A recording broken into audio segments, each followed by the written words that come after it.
now streaming and all digital. So so you're so much into like show business and performing arts. What about the PhD? What's going on with that? Because you've told me about it, but like tell the people. Yeah. So, like I said, during lockdown, there were two kind of major things that I wanted to itch. And one was my passion for creativity, and the other was scholarship, because I'm a lifelong professional nerd. I love going to school. I love being in class. I love learning.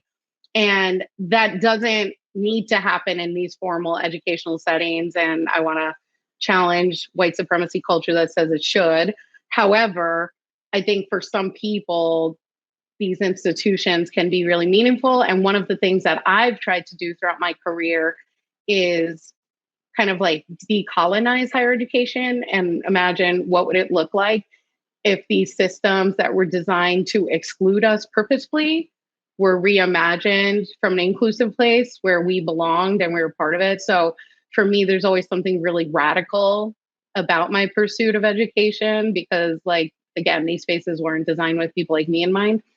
I'm also the first in my family to graduate from college and the first to achieve my master's degree. And there was just part of me that thought, like, I am standing on the sacrifice and the blood, sweat, and tears of so many people who didn't have the opportunities that I didn't have access to resources like I do. So it almost felt like a duty. And so I always had this kind of arbitrary goal that before I turned 40, I would get my PhD.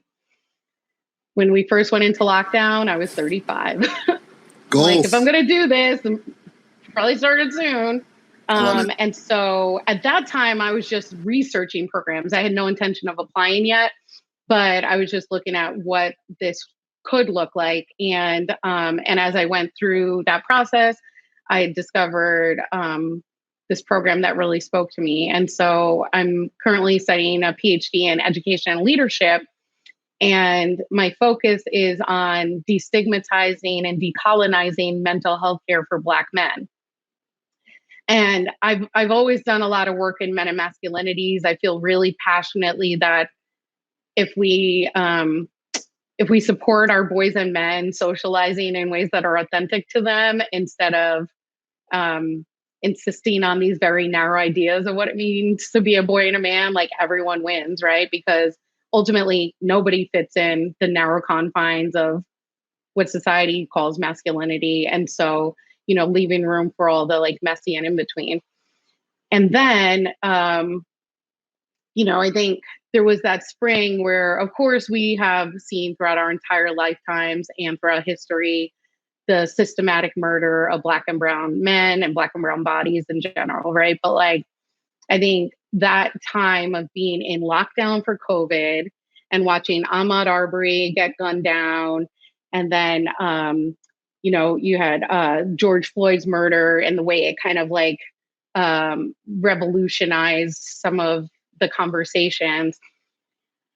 And for me, as someone who does diversity, equity, and inclusion work for a living, it was just a really heavy time, because not only am I needing to experience this and process this and go through my own kind of grieving around it, but then I'm also supporting other people. I'm also showing up in educational spaces. I'm also holding space for people who aren't as far along in their journey and are meeting with some ignorance or resistance, right? And that's really heavy shit. But one of the things that has always been a guiding force for me is therapy, and being able to have that space and to like, not only go to my therapy sessions, but to learn tools and strategies to honor my mental health and to maintain it. And there are so many statistics that make it expressly clear that Black and brown men are not accessing mental health care. And there is a multitude of reasons for that. And that even when you all do, it can be very dangerous and life-threatening, because we have a workforce of mental health professionals or mental health care professionals rather, who are ill-equipped and culturally ignorant to some of the challenges faced by men of color. And so sometimes there's even more harm caused by accessing not just mental health care. I mean, this is true in healthcare in general.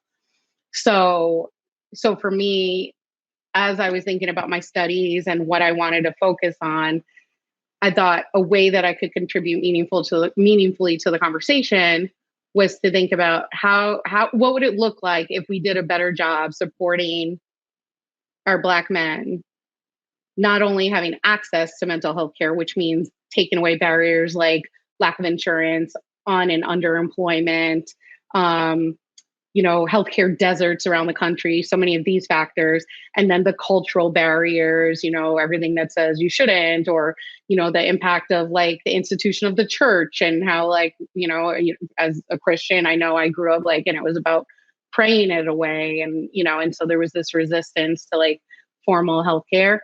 And then there's the institutional barriers and things like the fact that men of color are far more likely to be misdiagnosed, to be given the wrong medications, to be incarcerated as a result of their mental illness, right?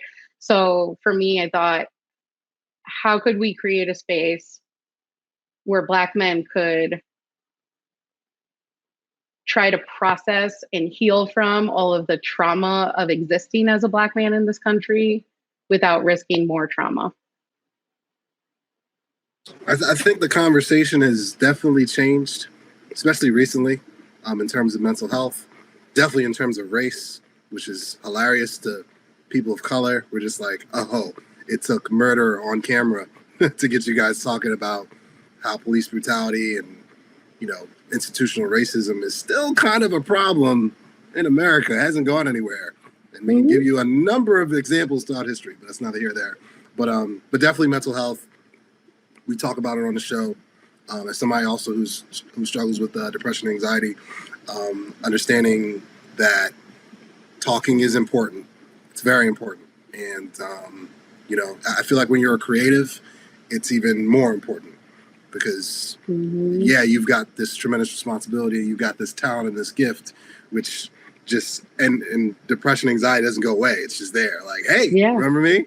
Like, so, I think the conversation is definitely changing for the good because it's becoming more normalized. And, I just see more breakthroughs because the conversation has begun. And that can only be good, especially with the way knowledge is so accessible today in 2022. Yeah. And I think we have to do better in setting Black men up for success, because we could just talk about the destigmatizing and, what would it look like to convince Black men in general, that they should access therapy and that like this would add value and help, right? But then it's like we do that and then you go and you're micro and or macro aggressed by your therapist, or you're given a bad diagnosis which leads you down a dangerous road of medications. And to be clear, I'm not saying medications are dangerous, but if you're on the wrong ones, they can be, right? And so I think that that's the piece that I feel really passionately about, is like, how can the system do better by men in order to reduce harm?